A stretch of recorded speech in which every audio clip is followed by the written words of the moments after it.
guru kita. Apa kabar Gus? Baik, alhamdulillah. Baik, sehat-sehat ya? Puasa lancar? Alhamdulillah, lancar, alhamdulillah. Lancar, alhamdulillah. Oke, humor sufi lancar? Lancar, alhamdulillah. Alhamdulillah. Lancar ya. Kontrak lancar, aman ya? Kontrak lancar, alhamdulillah. Itu yang paling penting ya. Iya. Syuting humor sufi sebelum Ramadan semua supaya masih bisa udut sama ngopi. Oh gitu. Pantesan iya yang dinaikinnya itu sebelum Ramadan ya. Iya. Oke, so seperti biasa malam hari ini kita akan berbincang-bincang seputar sufism, seputar tasawuf, seputar pendalaman kesadaran berkaitan sama Ramadan tentunya. So, Gus, aku langsung openingnya gini aja. Pandangan seorang Chandra Malik tentang puasa tuh apa sih, Gus? Puasa tuh apa sih maknanya, kenapa bulan Ramadan tuh, ya ini kan udah sering banget nih ya, bulan Ramadan, bulan suci, bulan Ramadan, bulan yang diagungkan. Nah, kita perdalam dari segi tasawuf gitu misalkan, dari segi sufi gitu. Menurut panjenengan piye, Gus? Ada 3 rangkaian bulan yang sangat istimewa. Yang pertama Rajab, yang kedua Sya'ban, yang ketiga Ramadan. Oke, berkaitan itu ya? Berkaitan erat. Rajab itu bulannya wali. Kemudian Sya'ban bulannya Nabi. Dan Ramadan bulannya Gusti atau bulannya Allah. Jadi ini perjalanan panjang menuju Ramadan. Jika kita bisa berprasangka positif terhadap Ramadan, maka sesungguhnya bulan terpenting dalam 12 bulan kita dalam setahun adalah bulan Ramadan. Maka 11 bulan lainnya adalah penantian yang panjang yang kita harapkan kita akan bertemu dengan Ramadan. Nah, ada doa yang sangat unik pada bulan Rajab, yaitu doa meminta umur panjang. Allahumma barik lana fi Rajaba wa Sya'bana wa balighna Ramadan. Ya Allah, berkailah kami seluruhnya di bulan Rajab, di bulan Sya'ban, dan sampaikanlah kami perjalanan hidup kami hingga di bulan Ramadan. Karena yang terpenting dari 12 bulan itu sesungguhnya adalah bulan Ramadan. Bulan ketika kita bisa memberikan persembahan terbaik kepada Allah. Nah, uniknya mengapa saya sebut unik? Karena ternyata ada doa panjang umur di bulan Rajab. Nah, ini ada mekanisme ajaib nih. Jangan-jangan kita sebenarnya umur sudah habis di bulan Rajab. Tapi karena kita berdoa meminta dipertemukan dengan bulan Ramadan, kemudian dipanjangkanlah umur kita. Nah, perpanjangan umur ini apakah mengubah Lauhil Mahfuz ini? Nah, ini menarik. Ya. Jangan-jangan Chandra Malik cuma sampai 43 di bulan Maret selesai mungkin ya.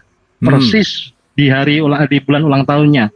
Tapi kemudian diizinkan oleh Allah bertemu dengan April yang di situ tahun ini ada Ramadan. Nah, berarti kan 43 plus itu. Plusnya ini bagaimana ini mekanismenya? Kalau memang ternyata penambahan umur itu mengubah Lauhil Mahfuz. Menarik nih. Misteri umur terdapat di bulan Rajab ini. Misteri umur.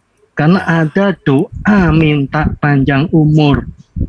Nah, tidak berarti yang meninggal di bulan Ramadan itu lebih buruk daripada yang masih hidup. Tidak berarti itu ya. Tapi saya fokus pada perubahan Lauhil Mahfuz jikalau permohonan kita meminta umur panjang itu dikabulkan oleh Allah. Nah itu. Pertama itu. Yang kedua, kemudian di bulan Ramadan ini bulan yang mengapa sangat istimewa, karena terjadi persembahan yang terbaik dari hamba untuk Tuhannya. Dalam sebuah hadits qudsi disebutkan bahwa di antara seluruh amal kebaikan, amal ibadah anak cucu Adam, kullu amal ibni Adam lahu. Sesungguhnya untuk dirinya sendiri. Ya, atau kembali kepada dirinya sendiri. Seperti halnya kalau kita mengatakan, kalau kita berbuat baik, maka kita menjadikan itu sebagai dharma yang dharmanya akan kembali kepada kita. Ya. Kalau engkau memberi hartamu sebagian, maka sedekahmu itu akan menjadi jariah yang kembali pada dirimu sendiri. Kalau kamu melakukan apapun itu amal ibadah, kembali kepada manusia. Illas syam, kecuali puasa. Nah, menarik. Nah, ternyata puasa itu tidak kembali pada diri kita. Marlo. Oke. Fa innahu li. Sesungguhnya puasamu itu untukku, untuk Allah. Ini keren banget. Satu-satunya di antara sekian banyak bahkan seluruh perbuatan kita, hanya puasa saja yang diisyaratkan oleh Allah bisa diserah terimakan kepada Allah utuh tanpa sedikit pun ada yang untuk diri kita sendiri. Ya kan? Oke. Walaupun kemudian Allah mengatakan wa ana ajzibih, dan aku yang akan memberi balasan yang setimpal. Aku sendiri yang akan memberi balasan yang setimpal. Tapi balasannya itu apa? Tidak dibocorkan. Rahasia ya. Rahasia. Nah, di antara niat-niat kita yang semuanya lillahi ta'ala, ternyata lillahi ta'ala yang puasa Ramadan inilah yang bisa kita persembahkan oleh Allah. Maka saya menganggap bulan puasa Ramadan ini sesuatu yang istimewa sekali, yang mari kita gunakan semata-mata untuk memberi persembahan sebanyak-banyaknya kepada Allah. Itu Marlo. Sebentar, saya ngerokok dulu. Siap, santai. Keren, Gus. Ini ada kata kunci tadi, lauhil mahfuz dan persembahan puasa hanya untuk Allah gitu ya, kira-kira ya. Nah, yang jadi pertanyaan kan, puasa juga yang kita tahu adalah tidak makan dan tidak minum gitu ya, nggak makan, nggak minum. Itu secara fisik gitu. Tapi kan kita juga tidak lupa bahwa kita bukan hanya makhluk fisik, kita adalah makhluk juga ruhani. Justru ruhani adalah esensinya gitu. Nah, kaitan antara tidak makan dan tidak minum dan memperkuat spiritualitas ruhani kita tuh di mana tuh, Gus? Ya, bentar, saya baca chat itu ada yang mempertanyakan kenapa saya di atas genteng. Saya kehabisan setting ruang di background, habis sudah dipakai untuk syuting macam-macam, masa itu lagi ya udah sekarang di atas genteng gitu aja. Jadi kalau saya ngeliat sedikit jatuh itu kan bagus, ada live-nya di YouTube. Kirain lagi nunggu Lailatul Qadar, Gus. Nah, itu dia. Apalagi dari sini bulan kelihatan kan. Ya, Masya Allah. Ya. Oke, monggo silakan. Apa tadi pertanyaannya? Oke. Pertanyaannya itu lebih ke spiritualitas dan puasa ya. Nah, seringkali kita salah memahami bahwa puasa itu menahan lapar dan dahaga. Nah, itu penting, Gus. Tolong didalami, Gus, silakan. Nah, itu sebenarnya tidak perlu dijelaskan. Kita tinggal bertanya pada diri kita sendiri, bagaimana caranya menahan lapar dan dahaga? Ada yang bisa. Lapar itu kan rasa di sini, bagaimana menahannya? Sampai mau begini, supaya nggak lapar, ya nggak bisa. Ya. Menahan haus, bagaimana caranya? Yang kita lakukan bukan menahan lapar dan dahaga, melainkan menahan makan dan minum. Gitu. Jadi sebenarnya warung-warung buka itu nggak apa-apa, Bu Marlo, ya. Benar. Nggak ada salahnya loh. Kalau perlu diborong semua biar cepet habis. Nggak apa-apa, belanja di bulan Ramadan, belanja makanan minum itu nggak apa-apa. Yang penting jangan dimakan, jangan diminum. Itu yang penting. Nunggu adzan dulu, adzan maghrib. Ya walaupun sering adzan duhur itu terdengar sama dengan adzan maghrib, tapi ya sabar dulu, mirip banget padahal itu mau adzan sekson ya. Jangan-jangan pas dengar azan disangka maghrib ya, padahal baru zuhur. Maka jangan sering-sering dalam kamar ditutup korden, itu nanti salah sangka dipikir maghrib. Benar. Padahal baru duhur. Itu muadzin baru cek sound. Nanti dulu sabar ya. Ya. Boleh buka warung, boleh jualan makanan minuman, boleh membelinya. Yang tidak boleh memakan dan meminumnya sebelum ada tanda yang menyudahi waktu puasa kita. Ya. Nah, selain menahan makan dan menahan minum adalah menahan syahwat, menahan kumpul dengan pasangan kita yang sah. Wah, ini berarti dengan pasangan yang tidak sah gimana? Itu kita tidak bahas ya. Kita tidak bahas. Karena yang disebutkan kan dengan suami atau dengan istri, berarti kan dengan pasangan yang sah. Dengan pasangan yang tidak sah tidak dibahas. tidak perlu kita bahas ya. Nanti di sesi khusus saja ya. Gitu. Ya, privat ya. Privat. Terus yang juga tidak diperbolehkan adalah melakukan hal-hal yang membatalkan puasa atau hal-hal yang mengurangi nilai-nilai puasa. Contohnya ghibah. Ghibah itu mengatakan sesuatu yang belum tentu fitnah. Tapi kalau itu dikatakan di depan orangnya langsung, orangnya tidak suka. Nah, ghibah itu berkata di belakang punggung, berkata tanpa ada orang yang dijadikan sasaran perkataan kita. Oke. Contohnya, Abu Marlo mengatakan, Chandra Malik ganteng ya sebenarnya. Nanti dulu saya bisa tersinggung gitu nanti. Ya, nanti dulu. Itu ghibah ya. Itu ghibah. Ya. Siapa tahu saya lebih dari itu. Siapa tahu saya berkarisma kan gitu ya. Bukan sekedar gantengan gitu. Itu ghibah. Nah, ghibah saja tidak boleh, apalagi fitnah. Ya itu. Nilai-nilai itu bisa berkurang jika kita melakukan hal-hal yang mengurangi fokus kita terhadap proses pempersembahan terbaik kepada Allah. Nah, kaitannya dengan spiritualitas itu sesungguhnya ketika kita mampu menahan diri untuk tidak melakukan sesuatu hal yang kita sukai, itu kita sedang mengembangkan, sedang menumbuhkan tubuh rohani kita. Oke. Orang itu disebut bisa mengendarai mobil bukan ketika dia bisa nginjek gas. Anak kecil pun bisa nginjek gas, nabrak tapi ya disebut bisa mengendarai kendaraan jika dia bisa mengelola rem, mengelola pedal rem. Ya, dulu waktu kita belajar sepeda, pengennya cepet terus itu, pengennya kenceng, sampai kita diajari bagaimana bersepeda dengan pelan-pelan, karena bersepeda pelan-pelan lebih susah daripada bersepeda ngebut. Nah, menjaga ritme untuk kemudian menginjak pedal rem, menahan diri pelan-pelan, itu sebenarnya menumbuhkan spiritualitas kita. Ya. Di antara yang kita sukai, kita menahan diri untuk tidak mengambilnya. Ya. Kita menahan diri untuk mengambilnya sedikit saja pada waktunya. Kita berusaha untuk mengambil tidak berlebihan. Itu menumbuhkan spiritualitas kita. Ada contohnya rasa iri dengkilah antara si miskin dan si kaya. Kalau orang kaya mah enak. Bulan puasa, setel TV, ya nyalain AC, leha-leha di kamar, bahkan sampai ketiduran, nyaman dia. Ya. Orang miskin berkata begitu. Ya. Kalau saya harus tetap bekerja, harus tetap bercocok tanam, membajak sawah, harus tetap bekerja kasar lah, padahal di bulan Ramadan. Itu berat. Itu kata si miskin. Kata si kaya, puasanya orang kaya lebih susah. Kok bisa?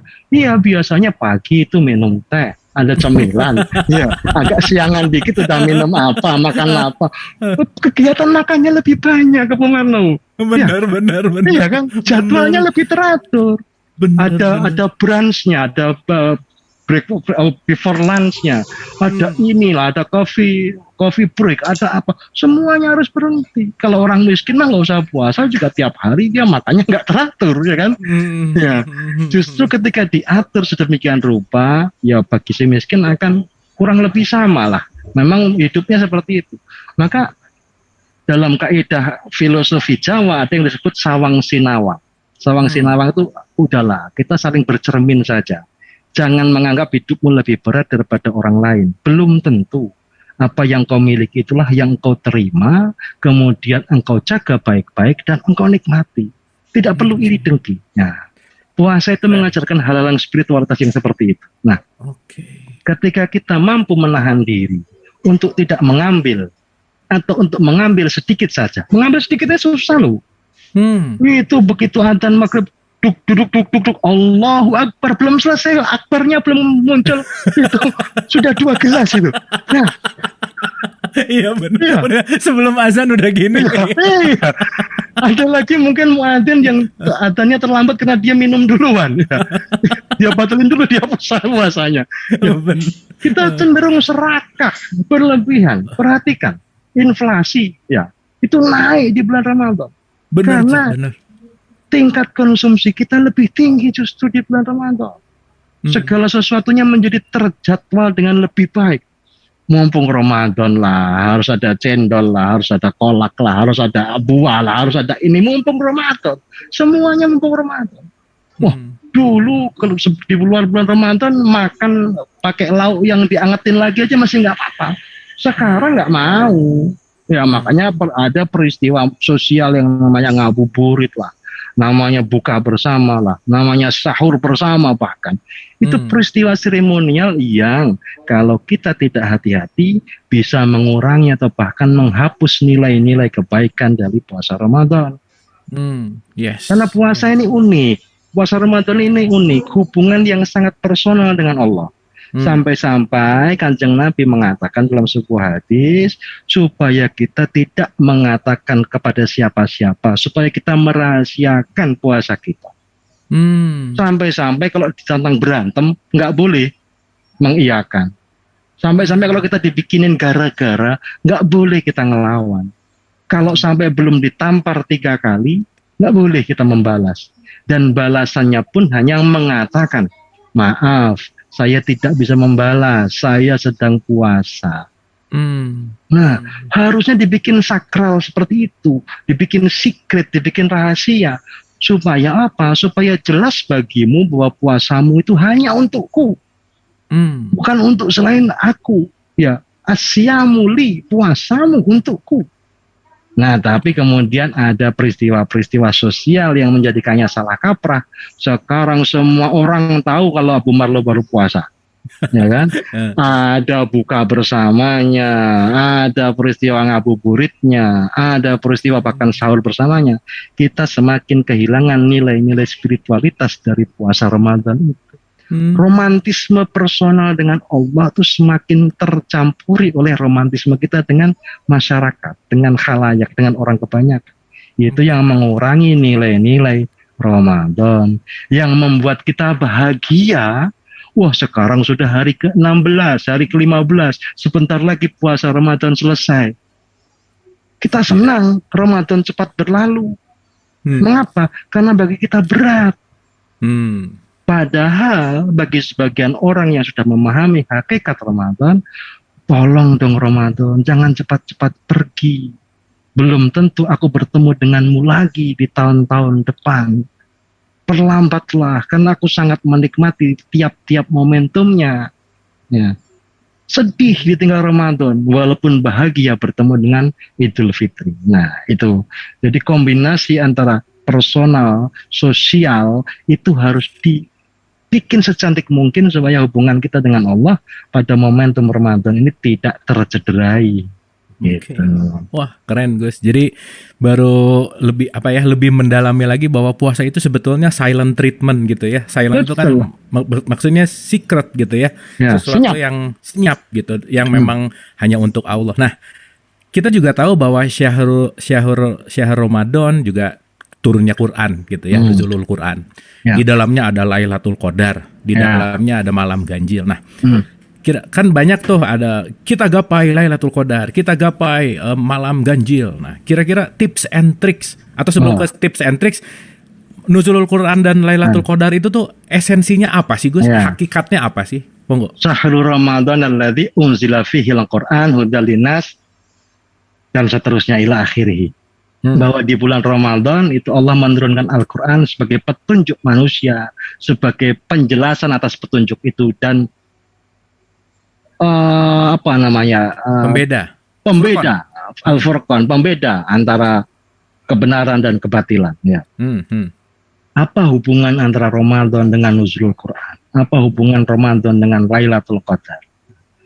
Ramadan itu menjadi sangat istimewa, bahkan lebih istimewa dibanding dengan bulan-bulan lainnya, karena di dalamnya ada peristiwa turunnya Al-Quran. Nah, Al-Quran yang bagaimana ini? Nah, kan bukan buku kan, bukan tulisan kan, bukan mushafnya, bukan mushafnya. Kan? Ya. Al-Quran yang bagaimana ini yang hakiki? Wallahu a'lam bishawab, Allah lebih tahu. Yang saya pahami, sedikit yang saya pahami adalah Quran memiliki sejumlah sesebutan. Pertama, Quran itu sendiri. Yang kedua kitab, ya. Yang ketiga Fatir, Furqan, ya, Al-Bayyinah dan Huda dan lain sebagainya. Nah, di antara sebutan-sebutan itu ada satu sebutan yang sering kita lupakan, yaitu Ad-Dzikra. Yes. Nah, inna nahnu nadzalna dzikra wa inna lahu lahafidun. Sesungguhnya kamilah yang menurunkan Al-Quran dalam kedudukannya sebagai Ad-Dzikra. Ya, dan kami sendirilah yang menjaga kemurniannya. Nah, kalau kita ingin meneguk kemurnian dari Al-Quran, ingin meneguk kemurnian dari Ramadan, ingin meneguk kemurnian dari ajaran Islam, maka perlakukanlah Al-Quran itu sebagai Al-Dzikra. Al-Dzikra adalah zikir. Zikir adalah kesadaran tertinggi atas adanya Allah. Ya. Zikir inilah yang harus kita hidupkan dengan apapun caranya. Zikir itu mengingat segala sesuatu yang mengingatkan kita kepada Allah. Sekaligus melupakan segala sesuatu yang menjadikan kita lupa kepada Allah. Jadi peristiwanya seimbang, tidak hanya mengingat saja, tapi juga melupakan. Mengingat segala sesuatu yang menjadikan kita ingat kepada Allah, melupakan segala sesuatu yang menjadikan kita lupa kepada Allah. Ya. Seperti contohnya saya berteman dengan orang yang bertato, orang yang pakai tindik, yang omongannya rusak bahkan mungkin dia masih minum alkohol dan perbuatannya masih jelek lah ya. Ya. Kemudian saya ditegur, loh, jangan deket-deket dengan orang begitu. Nanti kamu bisa tercampur pengaruh mereka dan menjadi seperti mereka. Itu ujaran yang betul. Tapi itu juga potensi untuk kita debat sebenarnya. Nah, kalau aku melihat wajahnya menjadikan aku ingat kepada Allah, maka itu lebih baik daripada aku melihat dapuranmu tapi maraknya anyel. Lebih baik aku berteman dengan siapapun yang menjadikan aku ingat kepada Allah daripada aku berteman dengan orang-orang yang sepertinya berbusana muslim atau berbusana rohani macam apapun itu, tapi dia dekat dengan ria, dia dekat dengan takabur, dia dekat dengan lupa diri dan sebagainya. Nah, zikir itu sekaligus melupakan segala sesuatu yang menjadikan kita lupa pada Allah. Nah, kedudukan Al-Quran sebagai al-zikir ini yang penting. Karena ketika kita bicara soal zikir, kita akan ingat dengan sholat. Nah, aqimis sholah li zikri. Nah, dirikanlah sholat untuk mengingat Allah. Nah, maka bangunan sholat dan puasa itu menjadi satu kesatuan yang utuh. Oleh karena itulah di bulan Ramadan sholat itu sampai turah-turah, banyak banget, berlebih-lebih. Kita diminta sholat banyak sekali. Baik itu sholat tarawih yang bahkan sampai 20 rakaat, ya, ditambah witirnya 3. Nanti kita disarankan ikut sholat duha lah, qobliyah ba'diyah, ayo dikencengin lagi lah, dan seterusnya. Qiyamul lail dibanyakin supaya apa? Bisa mengawinkan antara aqimis sholah li dzikri dengan la'allakum tattaqunnya puasa. Nah, karena ini perjalanan ya, untuk bisa sampai tattaqun, untuk sampai kepada takwa kepada Allah, kita harus menempuh puasa. Di dalam puasa ini ada peristiwa nuzulul Quran, turunnya Al-Quran. Al-Quran sebagai apa? Sebagai zikir. Nah, supaya bisa sampai pada zikir, kita harus mendirikan sholat. Ini satu keterkaitan yang utuh sebenarnya. Nah, ketika kita bisa memahami itu, kita bisa benar-benar menumbuhkan spiritualitas kita di bulan suci Ramadan. Gitu. Oke. Tadi kan berbicara tentang Quran petunjuk bagi manusia. Mengutip juga di dalam Al-Quran dikatakan haza baso irulinas, nas juga manusia. Berarti Quran itu universal dong, Gus, untuk manusia kan kira-kira? Quran itu kitab yang sangat umum, paling umum. Quran itu berlaku untuk bayi bahkan sebelum lahirnya, dan berlaku untuk orang yang sudah mati.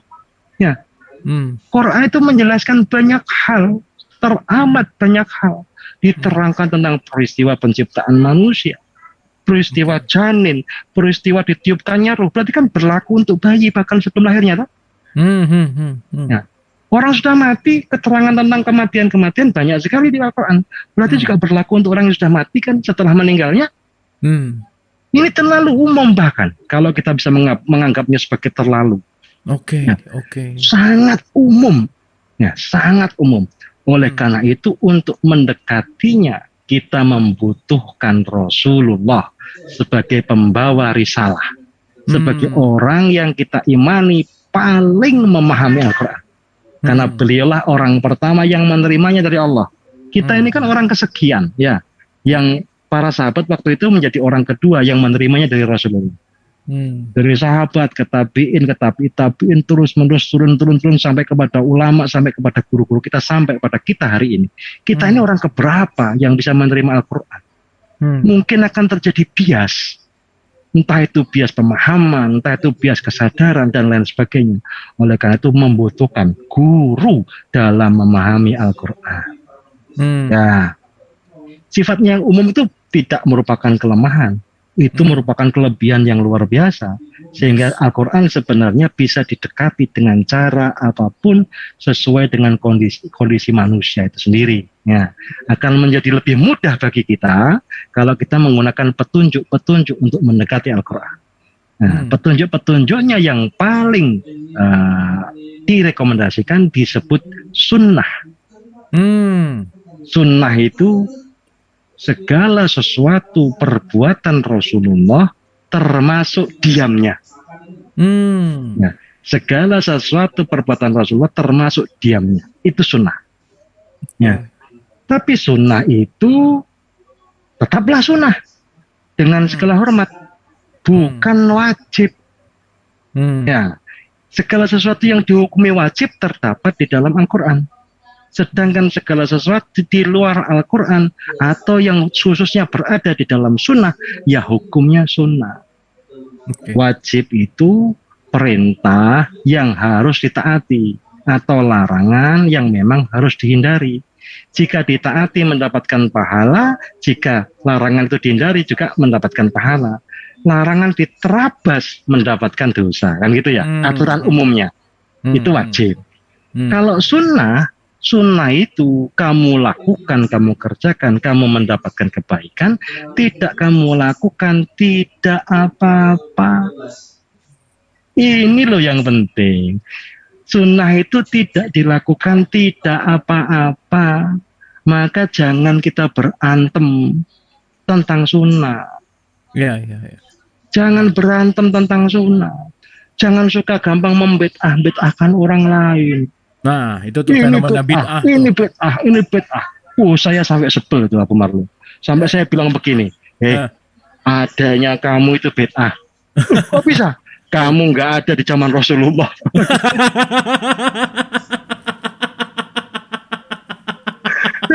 Wah, itu keren. Itu keren.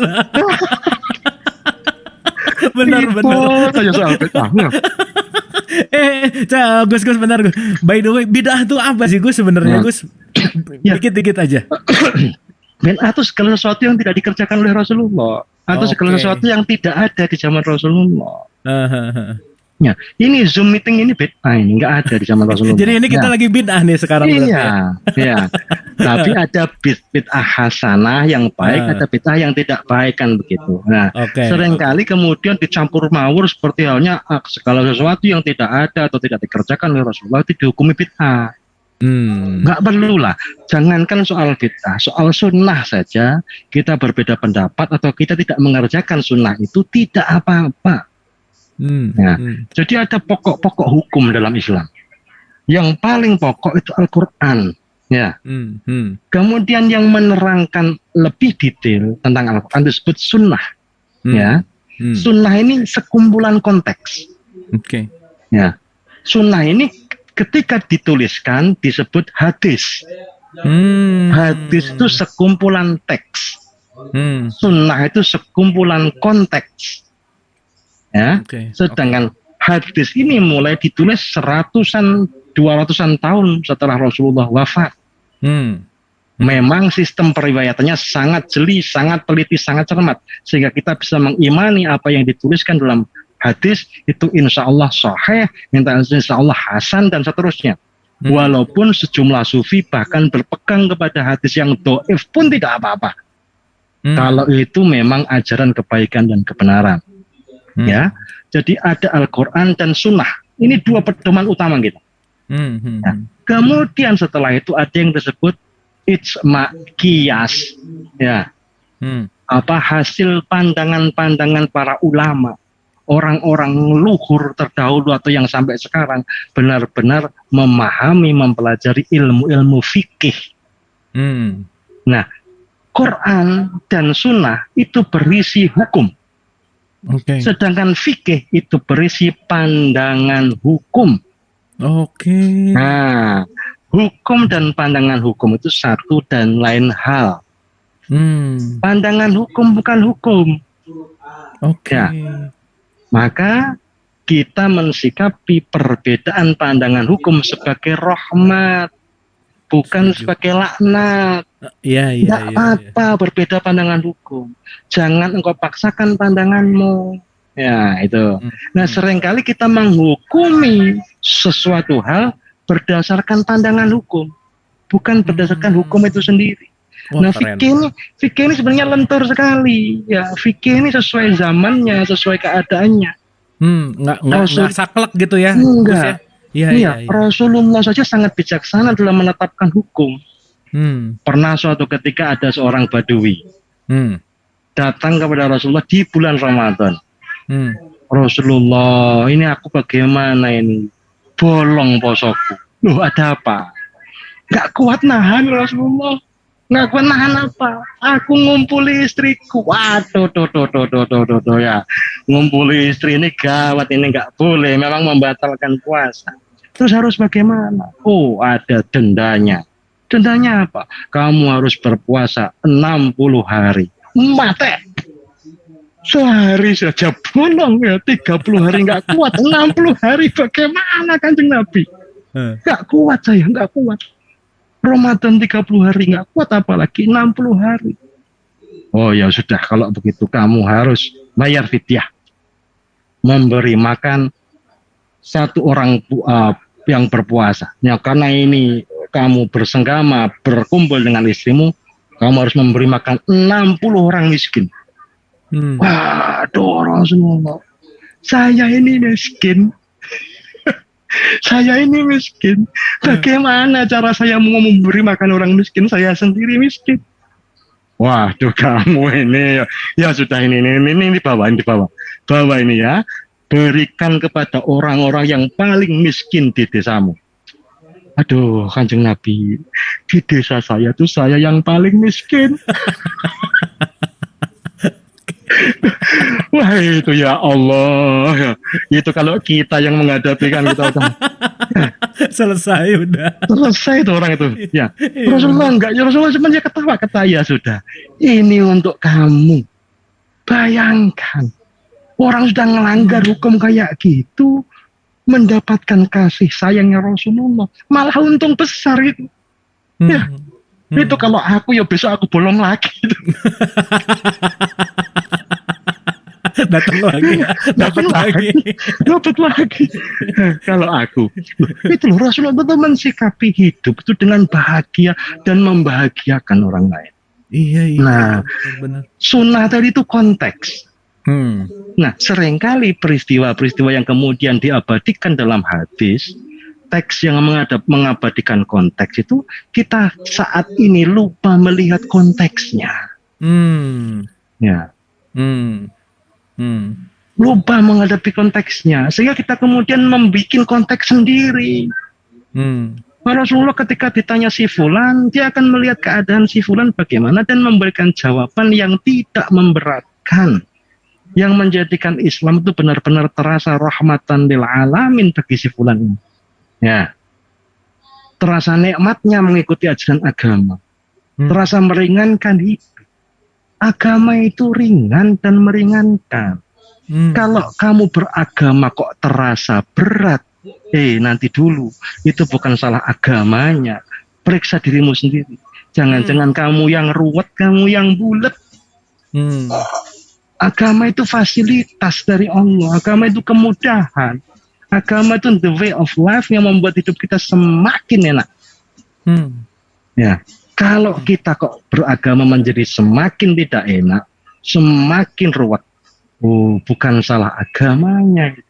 Yes. Coba periksa dirimu sendiri. Okay. Ada teks Quran firman-Nya Allah yang sungguh-sungguh pasti benar. Yang Allah berfirman, Inna dina indallahil Islam. Ya, ya. Sesungguhnya agama yang paling mulia, atau sebagian orang mengartikannya yang paling benar, adalah Islam. Oh ya, saya setuju itu. Itu setuju. Tapi itu kan agamanya, bukan orangnya. Agamanya bukan orangnya. Iya. Nggak usah berantem. Kamu itu siapa kan? Yang dimuliakan oleh Allah, yang dipaling muliakan itu dalam hal ini agamanya. Iya. Bukan orangnya. Jadi orang yang meributkan itu pasti orang-orang yang merasa benar, orang-orang yang sok benar, padahal dia tidak termaktub dalam ayat itu. Ayat itu menegaskan tentang agamanya, bukan tentang orang. Keren, Gus. Mantap, Gus. Mantap. Iyalah. Surga untuk orang Islam ada, neraka untuk orang Islam juga ada kok. Kan gitu ya. Ya kita kan semuanya berjuang untuk tidak masuk neraka, berjuang untuk masuk surga. Janganlah kita tendang-tendangan supaya orang lain masuk neraka, jangan. Kita harus rangkul-rangkulan, sering berpegangan supaya tidak ada yang masuk neraka, supaya semuanya masuk surga. Benar, ya kan benar, gitu. Benar. Nah, sedikit Gus, tadi ada hukum, ada pandangan hukum. Tasawuf tuh ada di mana, Gus? Kira-kira? Ada di sini, di hati. Oke. Nah, ya. Ada perpaduan yang manis antara akal dengan hati. Manusia itu diciptakan oleh Allah, dikeluarkan dari mulut rahim ibunya dalam keadaan tidak bisa apa-apa, tidak tahu apa-apa ya. Wallahu akhrajakum min butuni ummahatikum la ya'lamuna syai'an. Ya. Nah, tidak bisa apa-apa, tidak tahu apa-apa. Wa ja'ala sam'a wal absara wal af'idah. Nah, la'allakum tashkurun ya. Jadi Allah menjadikan bagi kita pendengaran, kemudian penglihatan, kemudian akal budi pekerti. Nah, ini yang perlu dipelajari kalau kita mau mengembangkan tubuh spiritual kita. Ternyata yang pertama dijadikan oleh Allah untuk kita itu pendengaran. Ya, sampean boleh buka puasa itu setelah melihat muadzin adzan atau setelah mendengar muadzin adzan? Ya, mendengar. Nah, mendengar ya. Jadi peristiwa batalnya atau peristiwa boleh membatalkannya puasa kalau kita mendengar. Oke. Ya. Itu ketika kita sholat jamaah maghrib dan isya, sholat jamaah malam lah ya. Itu suara dibanterke, dikencengkan, jahar. Supaya apa? Supaya kita mendengar. Iya, kita memang waktu itu gelap gulita, belum ada lampu, belum ada PLN masuk di Arab Saudi sana ya. Ya, tapi kemudian hari-hari ini ketika sudah padang cinglong, sudah terang benderang, orang masih sholat jamaah malam melantangkan suaranya. Mengapa? Supaya kita mendengar. Bayi lahir, apa yang dilakukan orang tua? Yang paling disarankan pertama kali apa? Memelototi anaknya. Bukan loh. Tapi mengadzani. Supaya apa? Supaya anak mendengar. Nah, bayi masih di perut, bahkan orang tua sudah disarankan mengajak ngobrol anaknya. Ya, orang tua disarankan sudah membaca ayat-ayat suci dekat dengan perut ibunya. Orang tua disarankan bahkan di ilmu modern setel kayak itu, musik-musik klasik supaya halus, halus hatinya dan lain sebagainya. Pendengaran. Tapi ternyata kita hanya mengambil sangat sedikit waktu dan ruang atau bahkan tidak mengambil sama sekali untuk belajar mendengar dan mendengarkan. Kita maunya didengar dan didengarkan, gitu ya.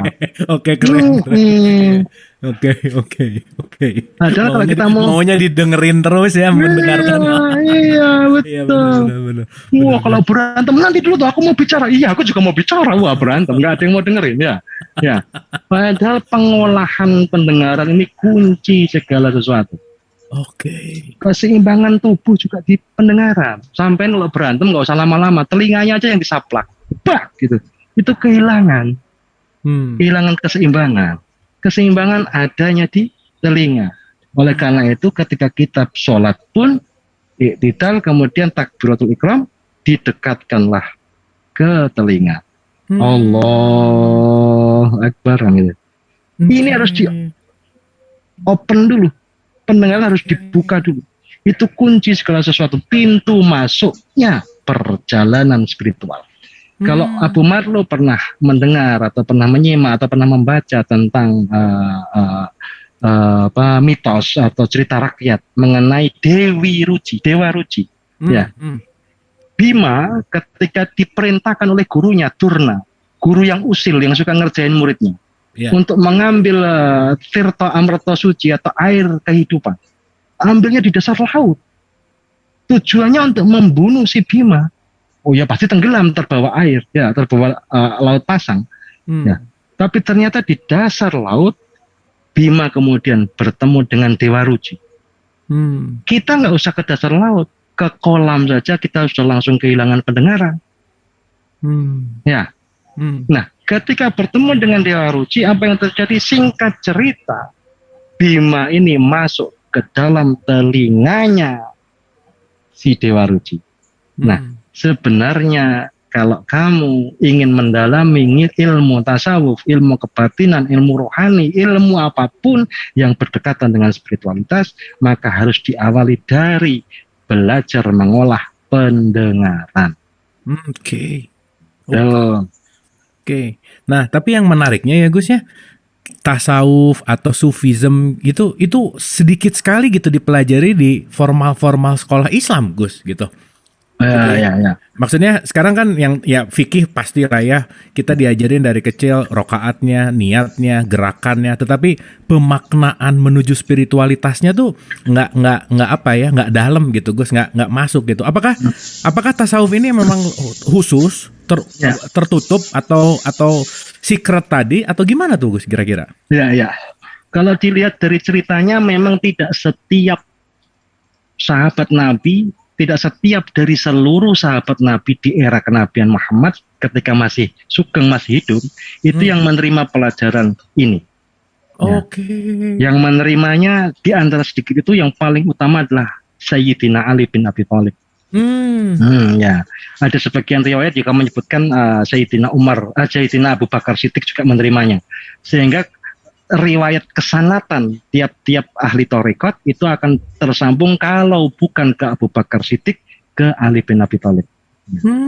Ya, nah, pada waktu itu memang sangat rahasia, tapi ada semacam bocoran gitu ya. Bocoran bahwa telah terjadi sesuatu hal yang indah, romantis tapi tertutup.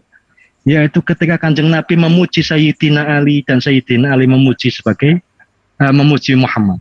Sayyidina Ali mengatakan Muhammad ini sallallahu alaihi wasallam ini adalah kotanya ilmu. Ya. Kemudian Rasulullah memuji Ali bin Abi Thalib, Ali bin Abi Thalib ini pintu gerbangnya kota itu. Gitu. Ini kenapa ini saling memuji ini ya? Ada kejadian apa?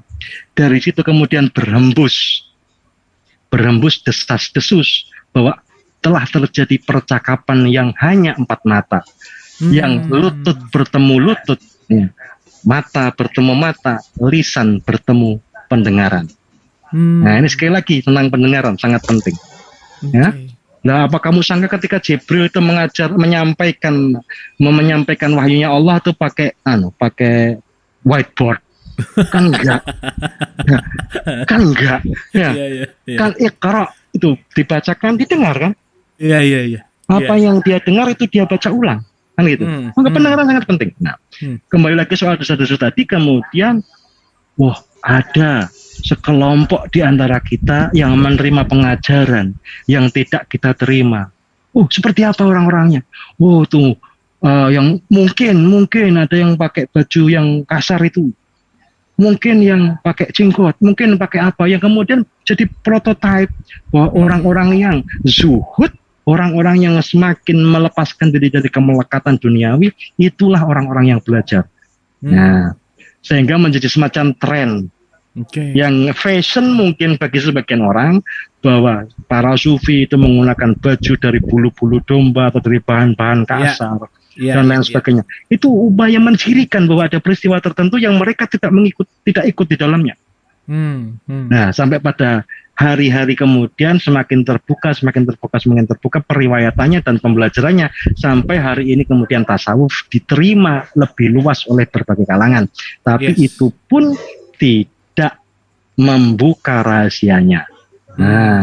Akan sangat tertutup. Jadi seperti ketika saya diundang ke Abu Marlu atau kemanapun untuk bicara soal tasawuf, saya tidak membicarakan tasawuf setitik pun. Yang saya sampaikan pada khalayak adalah nilai-nilainya. Karena pelajaran tasawuf itu harus ditutup rapat, tidak boleh ada yang mendengarkannya kecuali yang berhak. Gitu. Oke, untuk bisa jadi yang berhak gimana caranya, Gus? Begini, kita harus ngobrol dulu nih soal hak dan kewajiban. Oke. Tapi ini forumnya terlalu umum nggak ya? Nanti saya dimarahin orang. Gini aja.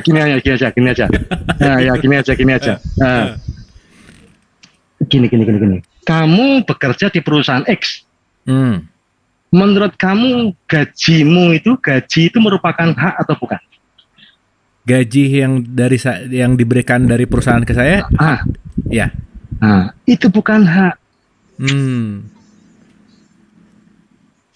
Kok bisa bukan hak? Itu namanya upah. Upah, oke. Bukan hak itu upah. Yang merupakan hak bagimu adalah kamu boleh berkantor di situ. Kamu boleh mengakses kantor itu, ya. Kamu boleh berlama-lama di situ mengerjakan segala sesuatu, itu hak. Oke. Ya, ini sering kali terjadi kesalahpahaman ini, sehingga ketika ditanya apa upahnya orang sholat, itu banyak yang tidak bisa menjawab, atau menjawabnya upahnya orang sholat dia dapat pahala. Loh, pahala itu bukan upah, pahala itu imbalan, ganjaran, hadiah. Ya. Surga itu hadiahnya Allah. Itu bukan upah. Upahnya sholat itu apa, Bu Marlu? Apa upahnya sholat? Kalau arti jadi anil fahsyain wal munkar itu bukan jadi itu beda lagi ya. Beda lagi ya. Oke. Karena kita tidak tahu upahnya sholat, seringkali pertanyaannya kemudian, Ustadz, kenapa saya kalau sholat tidak khusyuk ya Ustadz? Jawaban Ustadznya, sama, saya juga tidak. Itu karena dia nggak tahu upahnya. itu juga justru problem saya gitu ya. Terima kasih telah mewakili perasaan saya. Soalnya kalau saya mau nanya malu kan gitu kata Ustadz. Upahnya sholat itu tatma'innul qulub. Tentram hati, ya. Aqimis shalah li dzikri kan gitu ya. Ya. Ala bidzikrillahi tatma'innul qulub. Yes. Dengan dzikir kepada Allah, dengan mengingat Allah, dengan mencapai kesadaran atas ketauhidan kita terhadap Allah, kita tentram hati. Kan gitu. Okay. Yes. Nah, ini kita harus bicarakan. Gini, suatu ketika ada seorang laki-laki paruh baya, rajin sekali dia, tiap kali jam kuliah datang, nggak pernah terlambat, masuk, nggak pernah absen dia, udah datang terus. Sampai tibalah waktunya ujian, dia duduk. Ada kursi, dia duduk. Dia juga menerima lembaran jawaban. Dia saking rajinnya, saking pintarnya, dia jawab semua itu. Pengawas kan keliling ya. Mampirlah pengawas itu di tempat duduk si anak rajin. Melihat, luar biasa bisa dijawab semua. Loh, tapi kenapa yang paling atas tidak dijawab? Mas, ya Pak, Itu kenapa yang paling atas dikosongi, Mas? Itu Pak, saya nggak bisa jawab. Loh kok nggak bisa jawab, itu gimana ceritanya? Ya saya nggak tahu jawabannya Pak. Kira-kira apa yang tidak bisa dia jawab? Apa ya? Nomor induk mahasiswa. Nggak diisi. Ngerti nggak? Itu ternyata dia bukan mahasiswa situ. Iya. Dia rajin aja datang, dia rajin kuliah, bahkan dia ikut ujian bisa jawab semua. Tapi ketika dia tidak bisa mengisi nomor induk mahasiswa, dia tidak punya hak. Dia tidak punya hak. Dia tidak punya hak untuk ikut ujian. Dia tidak punya hak untuk ikut kuliah. Bagaimana dia mau bicara soal upah? Upahnya adalah kelulusan. Upahnya adalah sarjana, gelar. Aku nggak berani ngomong di sini. Nggak berani. Aku nanti gerutuk sama FPI. Tapi FPI nggak ada. Ya, nanti kita ngomong empat mata aja Gus. Intinya begini, tidak ada bantahan sama sekali. Sodaqallahul azim. Sholat itu wajib, iya wajib. Tapi nanti dulu kita harus bicara tentang hak. Orang-orang hukum teman-teman ini yang datang pasti ada juga yang ahli hukum. Selalu urutannya akan mengatakan hak dan kewajiban. Hak itu datangnya sebelum kewajiban. Ya. Kalau kemudian teman-teman berdemonstrasi menuntut hak, itu ceritanya bagaimana? Itu seharusnya menuntut upah, bukan menuntut hak. Ya. Ini masih ada waktu ya, nggak apa-apa ya? Masih aman. Nah, ini seru banget nih tentang upah, ini asik nih, mind blowing banget nih. Iya, gini loh, kamu ini harus menempuh syarat dan ketentuan, baru mendapatkan kewajiban, baru mendapatkan hak, kemudian baru mendapatkan kewajiban, baru mendapatkan upah. Ya. Syaratnya apa, Gus? Syaratnya kamu harus lulus SMA. Ketentuannya apa, Gus? Ketentuannya kamu harus ikut UMPTN dan lulus. Ya, sekarang masih UMPTN namanya ya. Sekarang apa? Si penmaru kamu dulu aja. Kamu udah tua ya ngaku. Si penmaru. Enggak, sekarang lupa Gus namanya Gus. Aku UMPTN. Kita kan nggak beda jauh. Gitu ya. Syaratnya harus lulus SMA. Itu nggak bisa enggak. Ketentuannya harus lulus UMPTN. Baru mendapatkan hak. Haknya adalah nomor induk mahasiswa. Begitu kamu mendapatkan hak, kamu langsung ketempelan kewajiban. Jadi ada nggak enaknya dapat hak itu. Langsung ketempelan kewajiban. Kewajibannya adalah minimal 70% kehadiran kuliah. Harus begini, harus begitu ya. Baru setelah kita melaksanakan kewajiban, kita mendapatkan upah. Upahnya adalah titel sarjana. Itu di rumahku ini baru renovasi. Kemudian kalau tiba-tiba ada orang datang bantu-bantu tukang ngangkat kayu lah, ngangkat batu lah, ikut mukul-mukul segala macam.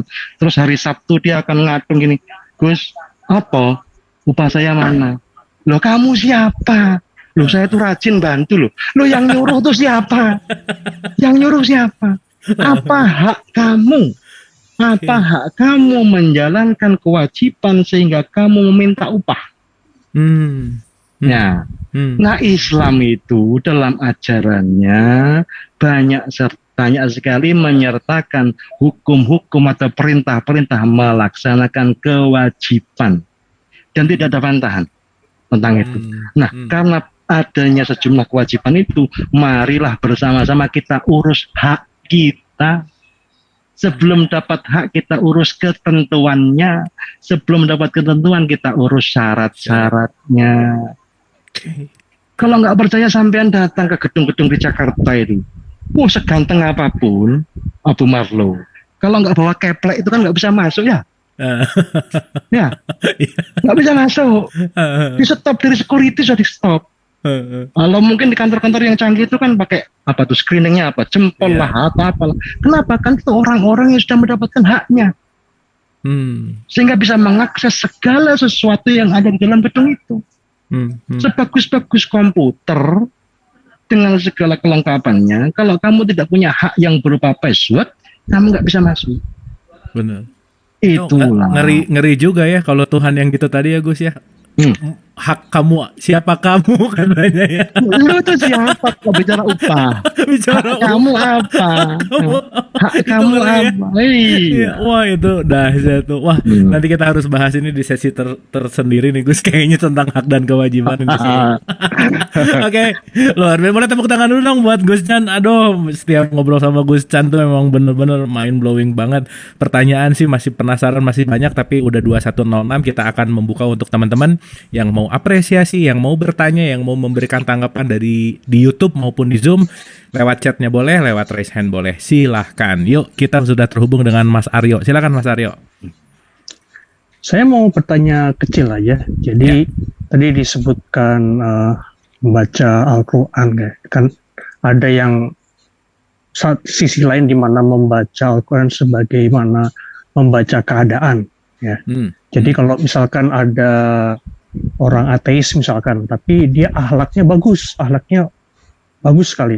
Tapi dia ateis, apakah dengan demikian dia bisa dianggap bahwa dia tuh membaca Al-Quran, atau malah lebih jauh bahwa dia tuh sebenarnya beragama walaupun dia ateis? Itu pertanyaan yang pertama. Kemudian yang kedua, tadi juga menyebut soal surga, kan anjing kan bisa masuk surga ya. Kemudian apakah surganya untuk anjing ini beda dengan surganya untuk manusia atau sama aja? Atau misalkan kalau manusia bisa nanti dapat, untuk yang laki-laki ya, untuk bisa dapat 72 bidadari, apakah nanti anjing jantan bisa dapat 72 anjing betina misalkan? Jadi gimana seperti dalam konteks anjing ini untuk hewan? Itu saja pertanyaan saya. Oke, wah ini menarik nih ya, luar biasa. Oke, silakan Gus. Jawaban saya kurang menarik jawaban saya. Saya harus mohon maaf karena saya bukan panitia surga ya. Jadi saya tidak tahu siapa masuk surga, siapa tidak, dan ada apa saja di surga ini. Ya. Nah, yang jelas kita tidak perlu kehilangan harapan untuk bisa masuk surga. Terlalu banyak rahmatnya Allah, nikmatnya Allah yang tidak terhitung. Ya. Dan Allah menyediakan sangat banyak pintu-pintu masuk surga. Ya. Pintunya guru ada, pintunya murid ada, pintunya ahli ibadah ada, pintunya ahli sedekah ada, pintunya orang yang suka ngomong kebaikan ada, banyak sekali pintunya. Untuk ahli-ahli puasa Ramadan ada pintu Ar-Royan ya, pintu khusus untuk ahli ibadah di bulan Ramadan, ahli puasa dan lain sebagainya. Pintunya banyak sekali, sehingga kita tidak perlu khawatir kita tidak bisa masuk surga. Ya, kita harus lebih khawatir kita tidak bisa berprasangka baik kepada Allah. Ya, keren. Ya, jangan buru-buru mengatakan, kamu pasti masuk neraka. Allah nggak suka. Mengapa? Karena itu melampaui kehendak Allah, mendahului kehendak Allah. Jangan-jangan di ujung hidupnya dia memohon ampun kepada Allah dan Allah mengampuni segala kesalahannya dan dosa-dosanya, kemudian itu cukup baginya untuk bisa masuk surga. Karena dalam kitab Al-Hikam disebutkan, bukan amal ibadahmu, bukan kebaikanmu yang mengantarkanmu masuk ke dalam surga, melainkan semata-mata rahmatnya Allah. Yes. Ya. Loh, itu berarti nggak adil, Gus Yud. Allah itu maha adil, keadilan Allah itu melampaui definisi keadilan kita. Ya, Abu Marlo ahli ibadah, Chandra Malik ahli maksiat. Kalau Allah mengatakan, Malik, kamu yang masuk surga aja, Marlo, kamu masuk neraka saja. Bisa apa kita? Ya, seorang sufi akan mengatakan, dimanapun engkau meletakkanku ya Allah, asalkan bersamamu, aku bersedia. Ada juga seorang sufi yang berdoa, ya Allah, masukkanlah aku ke dalam nerakamu. Oh, ini nggak ada yang berani berdoa begitu. Ya. Ateis saja disebut ateis. Kalau sampean bilang saya doakan masuk neraka ya jangan gitu bro, kan gitu. Berarti kan dia percaya adanya Tuhan, orang dia takut masuk neraka. Ya. Ya, ada seorang sufi yang mengatakan, yang berdoa, ya Allah masukkanlah aku ke dalam neraka dan gembungkanlah, bengkakkanlah tubuhku hingga memenuhi neraka, hingga tidak ada celah sedikit pun bagi selain aku yang bisa memasuki neraka. Rahmatmu, kasih sayangmu melampaui segalanya, dan kasih sayangku yang sangat sedikit ini kepada sesama manusia, mohon kabulkanlah.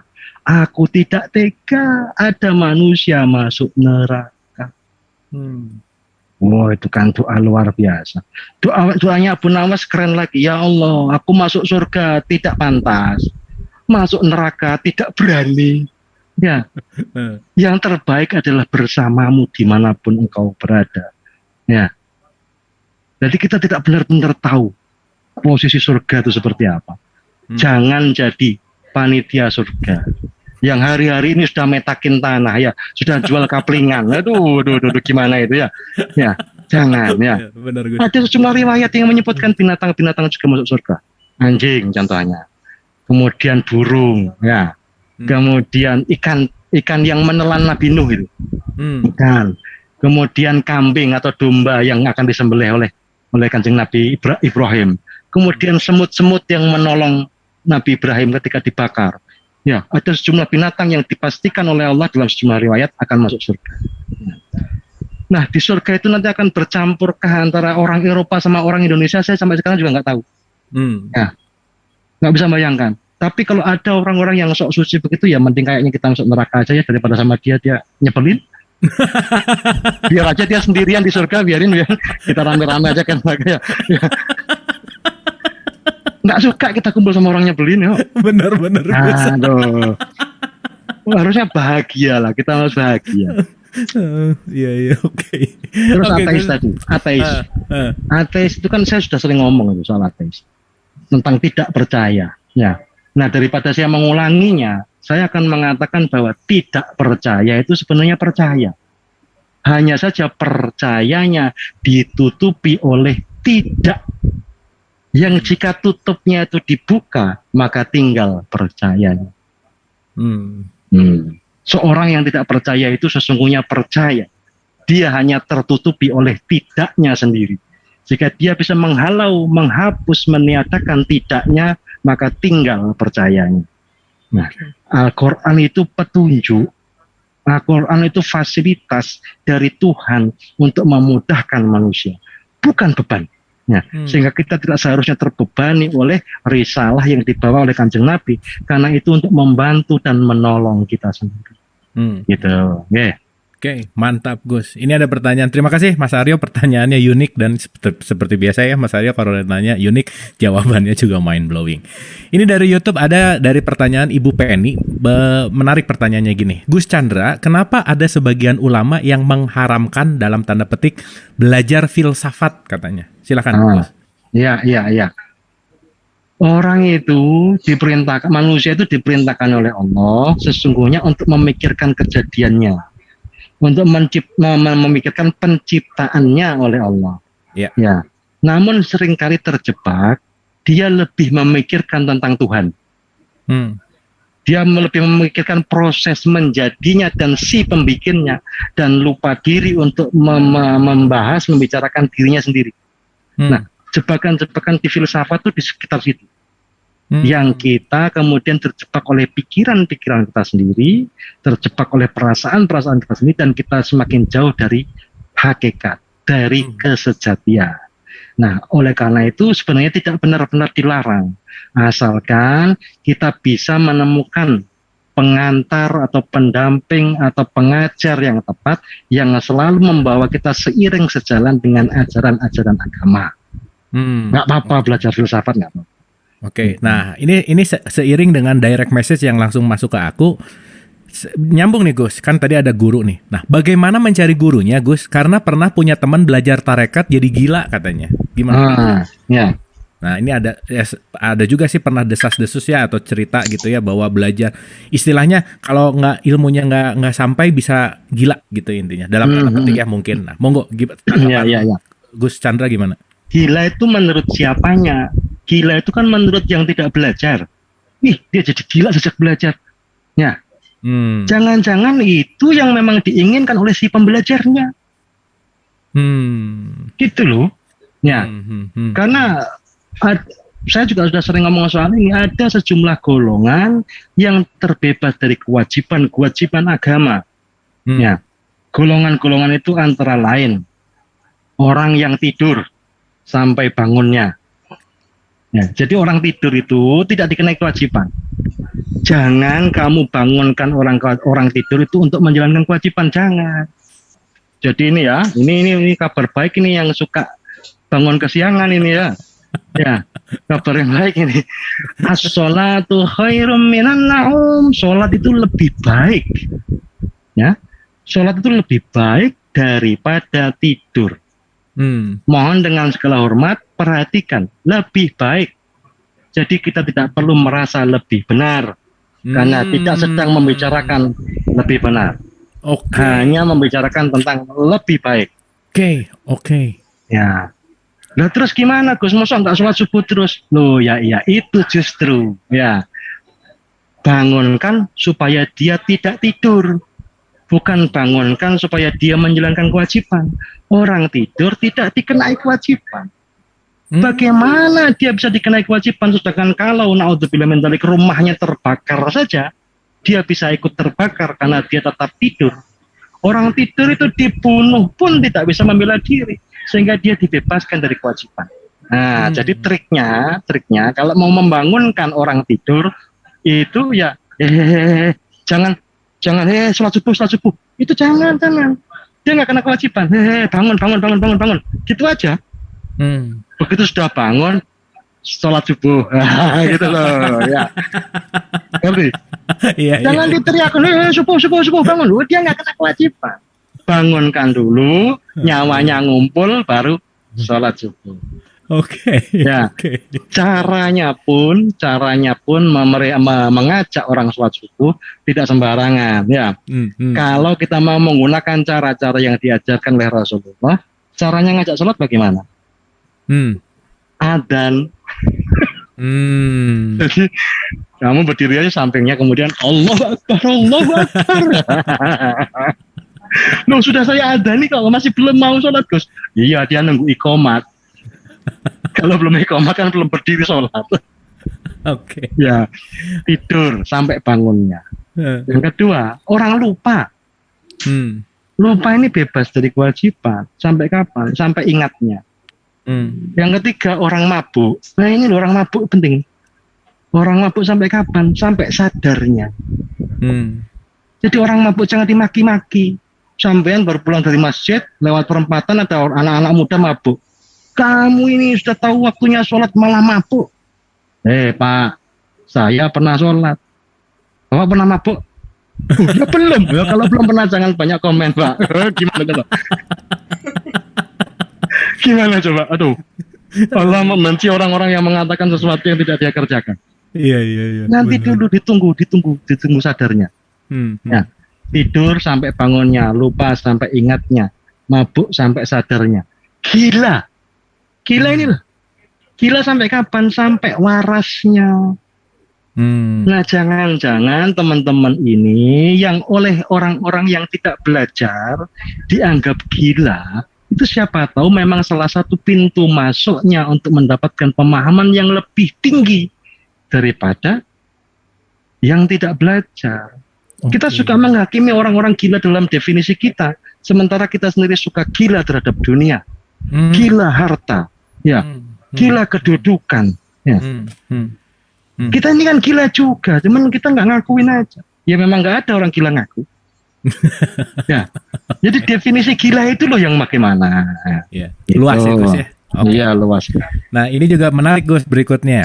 Tapi kan tujuan terakhir kita kan bersatu dengan Allah, bukan ke surga kan Gus. Itu satu.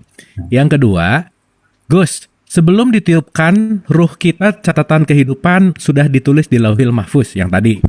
Lantas bagaimana kaitannya dengan Gus Chandra sampaikan di awal doa meminta umur panjang atau terkait dengan ayat di Al-Quran yang menyatakan Allah menyuruh kita untuk berdoa maka akan dikabulkan, mohon pencerahannya. Jadi di satu sisi udah ditetapkan tapi di satu sisi disuruh nambah tuh gimana? Nah gitu. Nah ya. Pertanyaan pertama tadi apa ya? Lali aku. Yang pertama itu kan bersatu dengan Allah tuh. Oke, ya. Bukan ke surga kan. Surga kan bukan tujuan gitu. Ya. Surga itu taman. Surga itu kebun. Surga itu pekarangan, halaman yang di situ ada pohon-pohon penuh dengan buah, ada sungai, ada segala macam ya. Pertanyaannya, kalau surga itu taman, kebun, halaman, di mana rumahnya? Itu loh, kita berangkat dari rumah, pulang ke rumah. Tukang kebun saja pulangnya ke rumah. Tukang kebun pulangnya ke rumah. Lo ngapain pulangnya ke kebun? Nah, aku ngapain kamu rebutan kebun, rebutan halaman, rebutan taman? Kita pulang ke rumah. Sehingga ada kenikmatan yang memang lebih tinggi dari masuk surga. Yaitu kenikmatan, kebahagiaan berjumpa dengan Allah. Ya, tidak setiap penghuni surga mendapatkan kebahagiaan berjumpa dengan Allah. Dan berjumpa dengan Allah itu melampaui segala kenikmatan di dalam surga. Nah, itu ya. Nah, kalau bicara soal menyatu, pernah juga saya obrolkan kalau tidak salah, kita ini menyatu tapi tidak menjadi satu dalam es kecil maupun es besar. Kita itu menyatu tapi memisah, dan itulah kesempurnaan. Memang kita pernah berpisah dari Allah. Bagaimana caranya berpisah dari Allah? Bagaimana caranya memisah dari Allah? Sejauh-jauh engkau pergi, engkau akan selalu gagal keluar dari jangkauan kemahabesaran Allah. Enggak perlu Allah yang menemukanmu. Semut aja bisa nemuin kamu.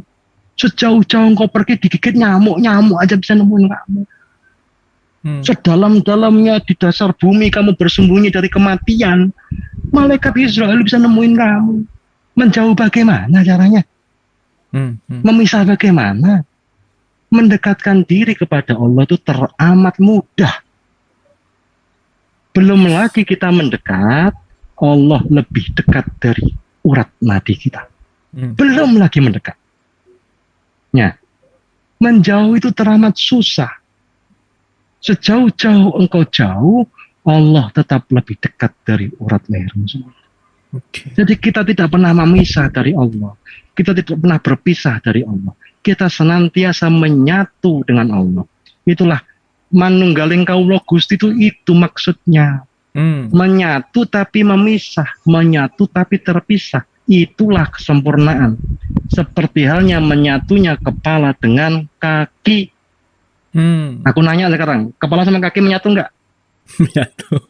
Memisah enggak? Enggak. Menyatu tapi memisah. Iya, menyatu tapi memisah. Menyatu tapi tidak menjadi satu. Kalau kaki menyatu tapi tidak memisah begini, itu cacat. Justru memang kepala harus di atas, kaki di bawah, menyatu dalam satu kesatuan, tapi memisah.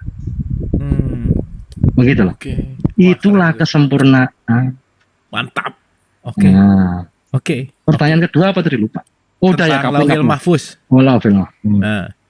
Ini tentang ilmu teater saja. Ilmu teater, ilmu naskah, skenario. Sebelum pelakon dimainkan, skenario sudah jadi. Skenarionya sudah jadi. Tinggal persoalannya, skenario sebagus ini, kalau aku berikan kepada anak-anak SMA, aku tahu jadinya seperti apa. Mati itu naskah. Ya. Skenario ini aku berikan kepada teman-teman teater gandrik, teater koma, teater populer. Wah, ini hidup ini. Ya. Nah, tapi di antara peran-peran itu ada satu peran yang luar biasa. Seseorang yang boleh bahkan keluar dari skenario. Peran apa itu? Ada yang tahu? Cameo. Cameo, oke. Cameo menjadi dirinya sendiri. Nah, itu biasanya aktor besar yang sudah melampaui lakon, melampaui sutradara dalam konteks pernaskahan juga, ya, melampaui panggung. Dia sudah legend. Dia sudah menjadi dirinya sendiri. Dia menjadi cameo dalam lakon itu. Dia mau bersin juga boleh, dia mau patuk boleh, dia mau merusak skenario boleh, ya merusak dialog boleh sakarep-karep. Keren. Nah, itu ilmu tentang Lauhul Mahfuz. Okay. Jadi dunia ini panggung sandiwara betul. Naskahnya sudah jadi, tinggal kita memerankannya. Persoalannya kemudian, kalau nih seandainya saya, mohon maaf, memukuli Abu Marluh, oh saya masuk penjara. Saya masuk penjara Pak, dihukum. Itu saya yang mana tapi? Chandra Malik yang mana? Karena saya yang memerankan lakon figur Chandra Malik, jangan-jangan malah mendapatkan Piala Citra. Nah, contoh mudahnya begini, Sidul anak sekolahan saja lah. Sidul itu kemudian memaki-maki Sarah. Sampai Sarah melaporkannya ke polisi, masuklah penjara Sidul. Sidulnya masuk penjara, Rano Karnonya dapat Piala Citra. Rano Karnonya dapat honor dari sutradara. Oke. Dari situ kita harus bicara tentang di mana letaknya dosa. Di mana dosa diletakkan? Di mana pahala diletakkan? Apakah pada diri Sidul ataukah pada diri Rano Karno? Maka pertanyaan berikutnya adalah, Abu Marluh, ya Gus, kamu itu siapa? Saya Abu Marluh. Yang benar. Kamu itu siapa? Abu Marluh. Yang benar. Kamu itu siapa? Jangan-jangan kamu si A atau si X atau si Fulan yang memerankan Abu Marluh. Okay. Selama kamu belum tahu siapa kamu yang sesungguhnya, kamu tenggelam dalam pemeranan, kamu kehilangan kesejatian. Yang pulang nanti bukan Abu Marluh yang figur karakter ini, tapi si pemerannya. Asik. Pemerannya itu yang dapat Piala Citra. Wah keren Gus. Udah. Ini sih harus langsung episode berikutnya nih diperpanjang kayak. Wah ini keren banget. Boleh dong tepuk tangan untuk Gus Jan. Aduh teman-teman, ibu dan bapak, ini pertanyaan masih banyak banget. Tapi waktu sudah 21.28 tidak terasa ya. Mohon maaf sekali pertanyaan yang tidak tidak terbacakan atau tidak bisa dijawab hari ini. Insya Allah Gus Chan akan kembali lagi ke Dialog Positif di episode-episode yang akan datang. Terima kasih Gus, ini luar biasa malam hari ini. Setiap kedatangan Chandra Malik memang berkah lah ya. Kita semua dapat sesuatu yang lebih dalam dan kita sangat tercerahkan. So, final statement episode 257. Monggo, Gus. Ada yang mau ikut saya naik genteng? Kita permulajat untuk kemudian menemukan Lailatul Qadar, insya Allah. Terima kasih. Assalamualaikum warahmatullahi wabarakatuh. Terima kasih sekali lagi. Boleh tepuk tangan untuk Gus Chandra Malik. Malam hari ini kita wah udah deh, pokoknya speechless ya. Malam hari ini kita banyak dapat, malam hari ini kita banyak terbuka. Inadina Indalohil Islam juga lebih dalam tuh tadi ya, kita dapat Lauhul Mahfuz cameo. Wah itu tuh cameo keren banget Gus, luar biasa, mantap. Dan yang paling dalam lagi adalah lebih detail dan buat saya pribadi gitu ya, lebih dapat tentang hak dan upah Gus. Nah itu benar-benar mind blowing sih. Itu benar-benar luar biasa untuk lebih menyadari ibadah kita. So sekali lagi teman-teman ibu dan bapak, terima kasih atas perhatiannya. Mudah-mudahan bermanfaat. Sampai ketemu besok di jam dan channel yang sama. Mohon maaf lahir dan batin. Wabillahi taufiq wal hidayah. Assalamualaikum warahmatullahi wabarakatuh. Hatur nuhun semuanya. Terima kasih. Kita foto dulu boleh sebentar? Oke, sekali lagi boleh tepuk tangan dulu dong buat Gus Chan. Gus, suwun ya, makasih banyak Gus, luar biasa, mantap. Oke, page pertama. Siap. Sebentar. Oke, bentar ya, sebentar.